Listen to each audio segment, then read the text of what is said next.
So now we're going to talk about the inability to forgive. For a lot of people who suffer from depression, or they kind of describe feeling depressed, if you actually look into their mind, what you find is a ton of blame. They blame themselves a lot, they blame other people a lot. It's just blame, blame, blame, blame, blame. And if you think about where that comes from, it's interesting because old theories, like basically the oldest theories of depression from the West, essentially talk about how depression is anger turned against the self. And so what happens when someone becomes depressed is that they're blaming themselves. And so if we think about, it doesn't sort of matter whether you're blaming other people or you're blaming yourself. There is a common element to depression, which is blame. And the good news is that blame, generally speaking, has the same solution, which is forgiveness.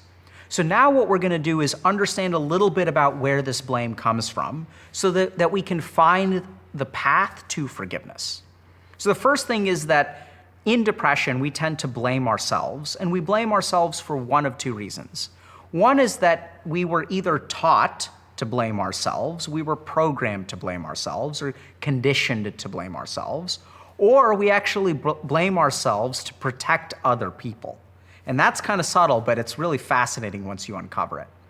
The second place that we tend to stick blame is onto other people. And ironically, the reason that we blame other people is oftentimes to protect ourselves.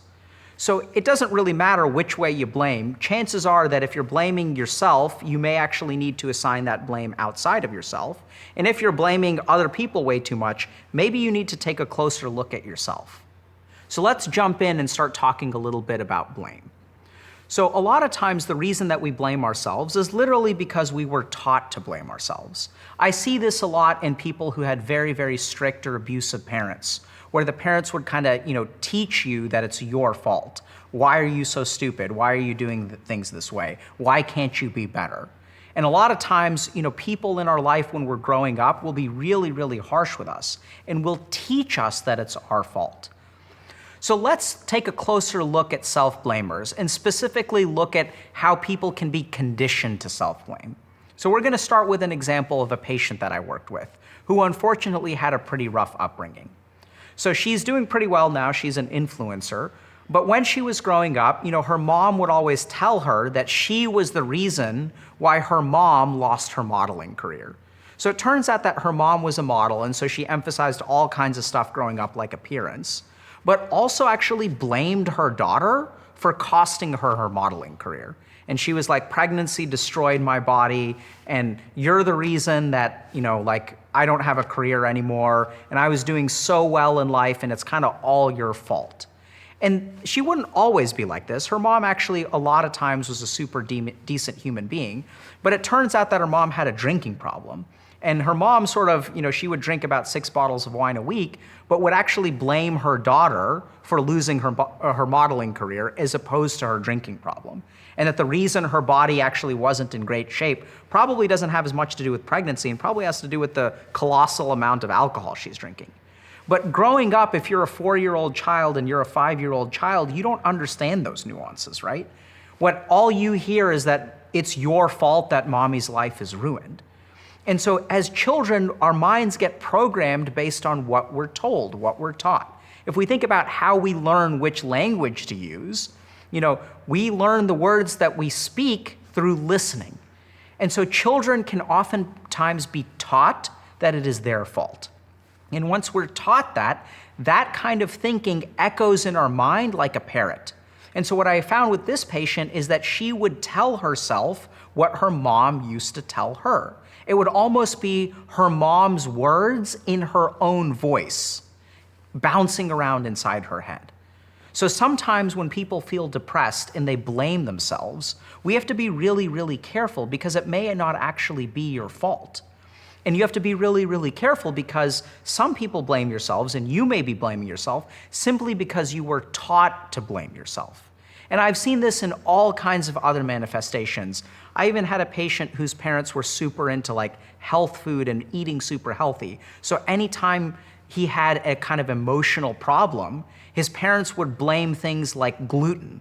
And so what happened is when he grew up, he wasn't really allowed to express emotion. He wasn't really allowed to say, hey, I'm having a really tough time, or I think what you're saying is like mean or hurtful to me. Even as a teenager, anytime he was upset about something, his parents would kind of absolve themselves of all blame and say, oh, it's the gluten's fault. It's not our fault that you're feeling bad. We're not being like mean or toxic to you at all. It's all the gluten and the dairy that you're eating. You need to stop eating dairy and then you'll feel happier.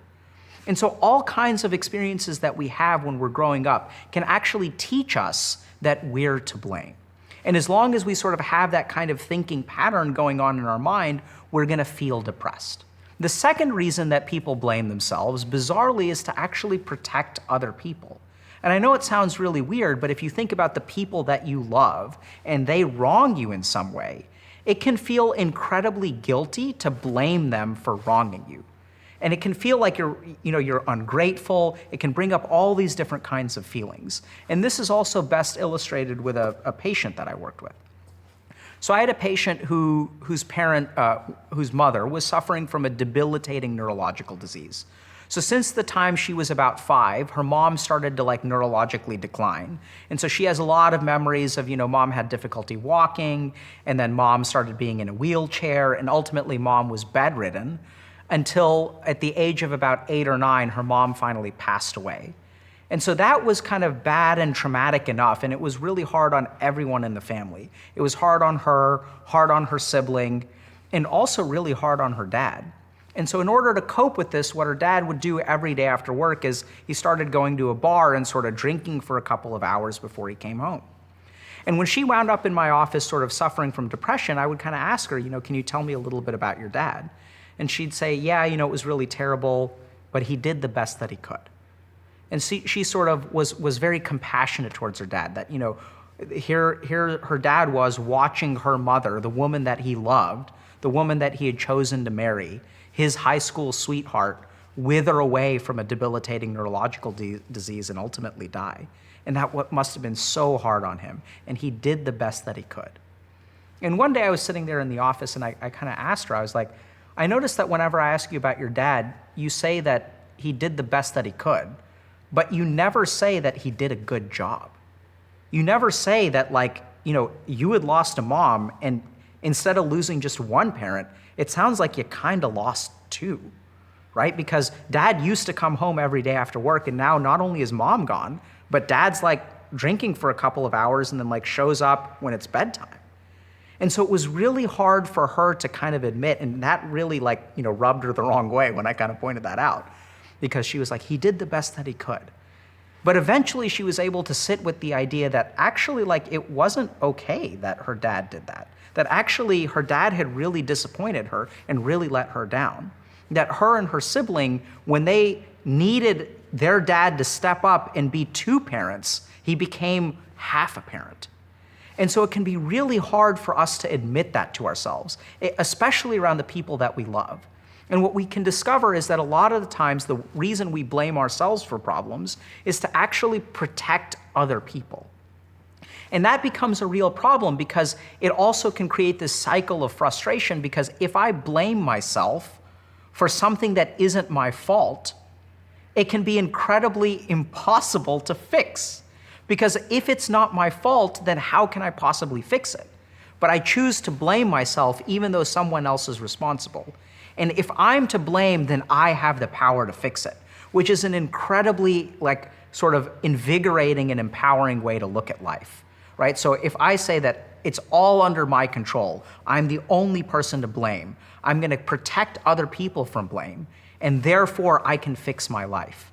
But if I really am not responsible, if I'm not really to blame, then that's gonna be an uphill battle that never ends, right? Because then I can't actually fix it. I can't really change the other person. So we've gotta be really careful about not blaming other people. And sometimes the reason that we blame ourselves is to protect other people. And if you wanna move past that, I want y'all to really appreciate that, deep down in the second patient's mind, there was a sense of anger towards her dad. There was a sense of resentment towards her dad. Because on some part, of course she's gonna feel abandoned by her dad because that's what he did.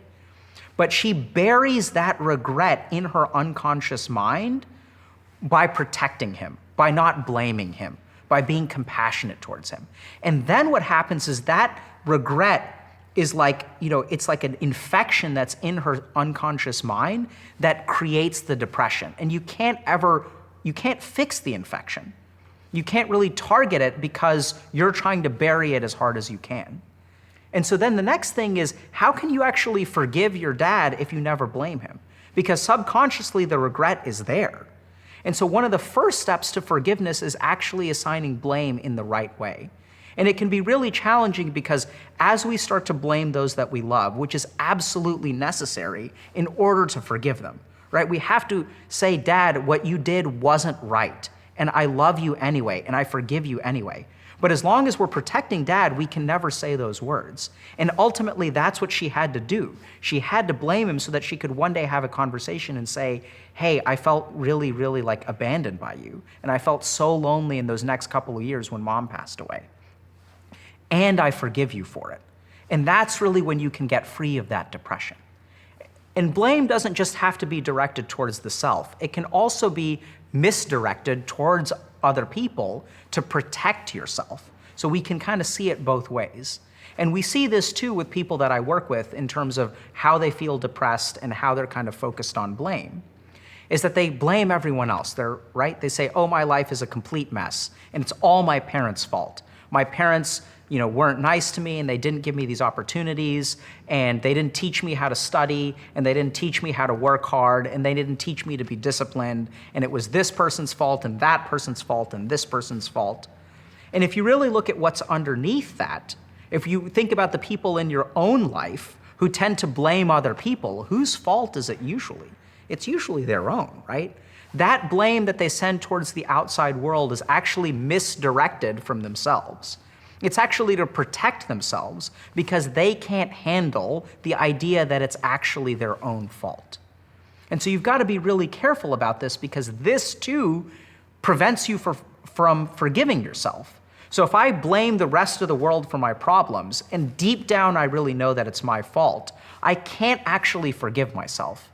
And if I want to move forward, what I need to do is acknowledge, hey man, I kind of screwed up. I kind of screwed over my own life. And then the next thing that I need to say to myself is, that's okay. I forgive myself for screwing up because you know what? I'm not perfect.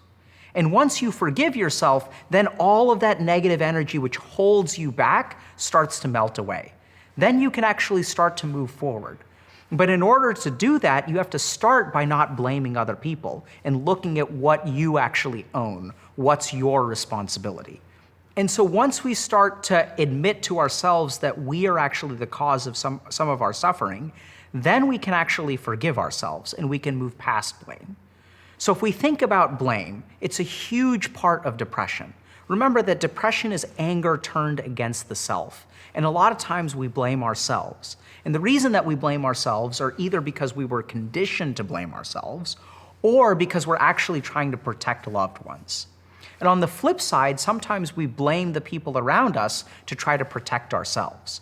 And in either case, whether I'm protecting my loved ones or protecting myself, what I really need to do is admit that a particular person was at fault. And once I sort of assign that blame in the right place, then I can start the process of forgiveness.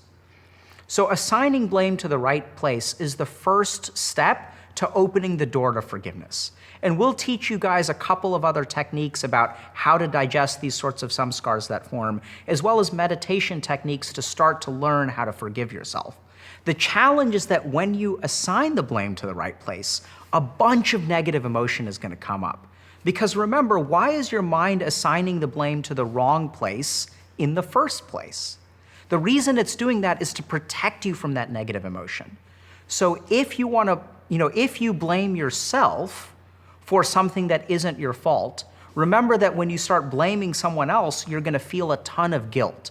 And you're going to feel like an ungrateful child if you're blaming a parent. You'll feel like really guilty, and you'll feel super ungrateful. You'll feel like a complaining little, sniveling little piece of crap. And so be prepared for that negative emotion. And in terms of blaming other people, Be prepared for all of the negativity and shame that is going to come up when you actually look at yourself, right? When you look at yourself and you give yourself a long, hard look in the mirror and you say that I'm not what I should be, that I actually screwed up here, and that no one else is responsible for my mistakes. And that revelation, that sort of very microscopic look at yourself can also be accompanied by a ton of negative emotion, and shame is at the top of the list.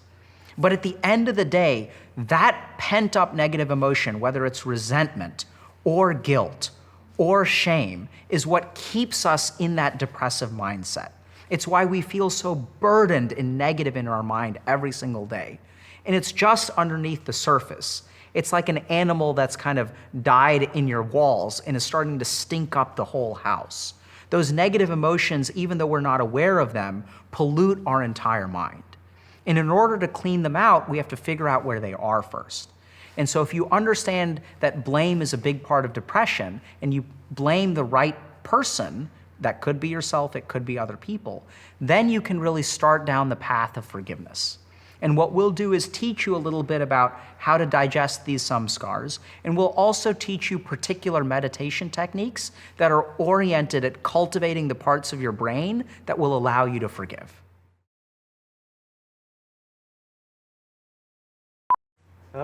Enabled to forgive. Take one. Maybe comment, Mark. Does anybody else find the snapping of that thing very satisfying? Oh, yes. Yeah. Okay. This guy. Yeah. Why is that so satisfying?